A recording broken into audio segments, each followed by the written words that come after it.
Qu'est-ce qui fait que vous êtes très vite, dans ce pays que vous avez choisi, qui est la France, senti chez vous?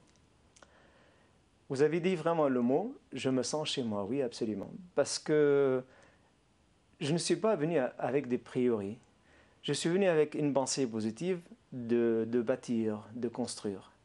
Ce que je faisais dans mon premier chez moi, avec mon père, avec ma famille, avec nos moutons, nos chèvres à ma montagne. Ce que je faisais dans mon école, j'étais positive là-bas, je serai positive, je reste positive ici.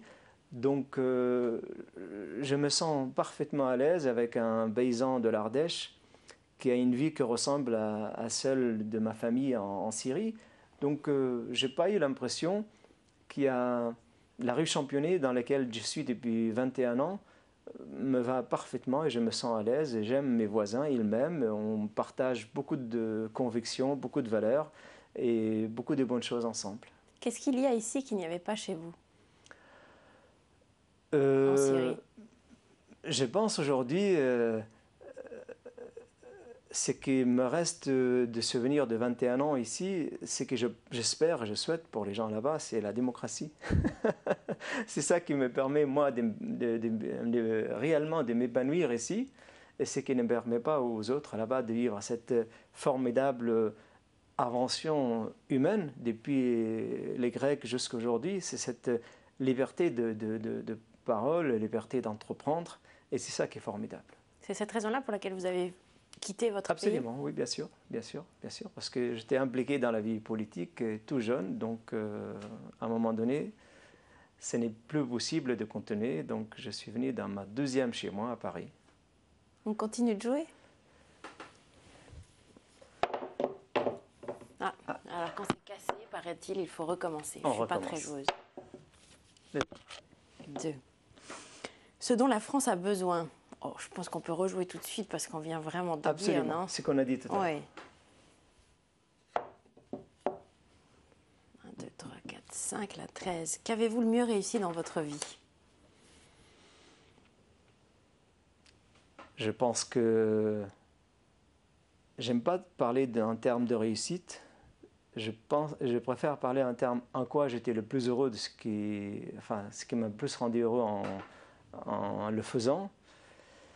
Dans toute ma vie, il y a des périodes formidables en faisant mes études, en faisant la politique, en faisant l'action associative, en gérant mon entreprise à Paris. Mais reste quand même le tour du monde à cheval, quelque chose de formidable. C'était une expérience incomparable. Et je conseille réellement à tout le monde, qu'il soit chef d'entreprise, qu'il soit énarque ou qu'il soit un paysan, de changer d'air et de prendre son sac à dos, de partir un petit peu, ne serait-ce que quelques jours ou quelques semaines dans un pays étranger, dans un environnement différent de la nôtre, parce que quand on dit le voyage forme la jeunesse, et le voyage forme l'être humain tout court. Donc le moment de voyage, c'était un moment extraordinaire. Et puis maintenant, ces marches qu'on organise, de Strasbourg à Paris, de Marseille à Paris, ou le prochain qu'on va organiser au mois de septembre, ce sont des moments d'extrême, vraiment se fondre dans ce qu'on est en train de faire totalement avec les autres. C'est un bonheur absolu. Parce que ça vous permet aussi d'aller évidemment au contact des populations. En marchant, vous rencontrez des gens qui eux-mêmes s'informent de ce que vous faites avec vos t-shirts. Absolument. C'est ça aussi, il faut le dire, c'est apporter une parole particulière aux différents endroits. La marche crée un synergie extraordinaire. L'accueil qu'on a eu dans les villes traversées fait partie maintenant de notre héritage mémorial. L'accueil qu'on a eu à Marseille, l'accueil qu'on a eu à créer dans la Drôme par le député maire Hervé Mariton qui a marché avec nous sur la route, l'accueil qu'on a eu à Corbeil avec les habitants, toutes ces soirées et débats entre les associations organisées à notre arrivée. En fait, on crée un atelier citoyen, vraiment. Et c'est ça qui est formidable. Ces marches nous a donné à nous-mêmes l'importance, la conviction que ce qu'on est en train de faire, ce n'est pas banal. Ce n'est pas quelque chose qui est tout simplement pour s'amuser ou pour vivre à des moments agréables. C'est presque indispensable. En fait, c'est le sel qu'on met vraiment, c'est le sel de la vie. Ça consolide ce rapport entre citoyens. Et ce que je dis même, ce que je disais souvent, il y a toujours des moments de doute dans la vie d'une société, des événements que sèment le doute, et nous, notre événement, elle reconstruit la confiance entre citoyens, et reconstruit la fraternité, l'amour, la bonne citoyenneté, la citoyenneté d'honneur. Mais vous-même qui êtes un émigré, est-ce que cette action-là, selon vous, qu'est-ce qui est à l'origine de ça? Vous le faites pour vous? Vous dites que vous vous êtes tout de suite senti chez vous ici en France. Vous le faites pour vous aussi ou vous le faites pour les autres? Pour que les autres se sentent aussi bien que vous vous sentez dans ce pays. C'est quoi, personnellement, cette démarche, elle vient d'où? C'est dur à poser la question à quelqu'un comme moi qui ne voit pas sa vie séparée des autres. Je n'ai pas de vie personnelle, moi, si vous voulez. Je n'ai pas de... sans faire de jeu de mots, ma vie et les autres. Et les autres, c'est ma vie. Et ça dure depuis toujours. Ça fait depuis l'âge de 10 ans, je sentais que la vie biblique, c'est une mission pour moi à le faire. Est-ce trop de confiance en moi-même? Est-ce trop d'amour pour les autres? Mais en tout cas, ma vie, elle est avec les autres. Je ne peux pas ne pas être vraiment avec les autres.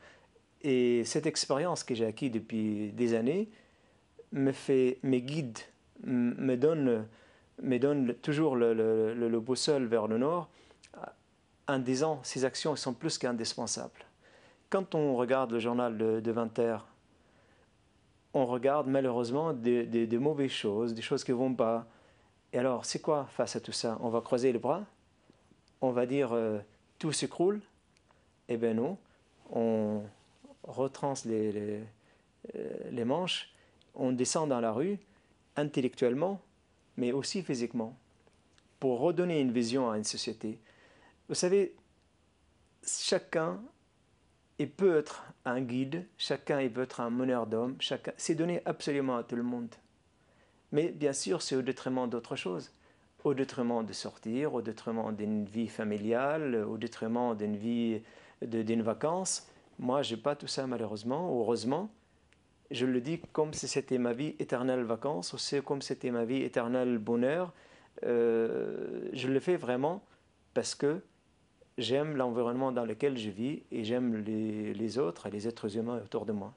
Et je ne me suis pas senti immigré en fait. Je me sens totalement, comme je vous le dis, je me sens chez moi.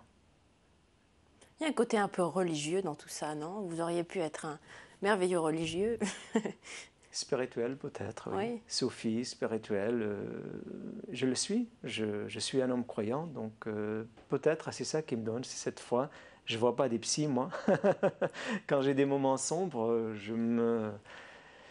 je m'assois avec moi-même et je fais un peu de méditation et puis tout repart comme si c'était à 7 heures du matin.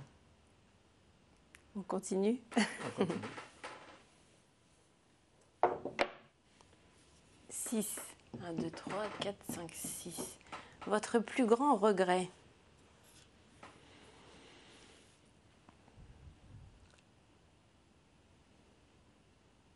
J'ai pas de regrets. J'assume pleinement vraiment ce que je fais. Par contre, il y a un regret collectif. Je regrette vraiment que le rêve dans lequel notre société en France a commencé à vivre dans les années 80, que les hommes politiques n'ont pas été jusqu'au bout dans ces discours de rêve qu'ils ont donné à la société, de faire réellement l'égalité des chances en politique, de donner réellement la possibilité, l'occasion aux jeunes talents de s'épanouir et d'accéder à des responsabilités.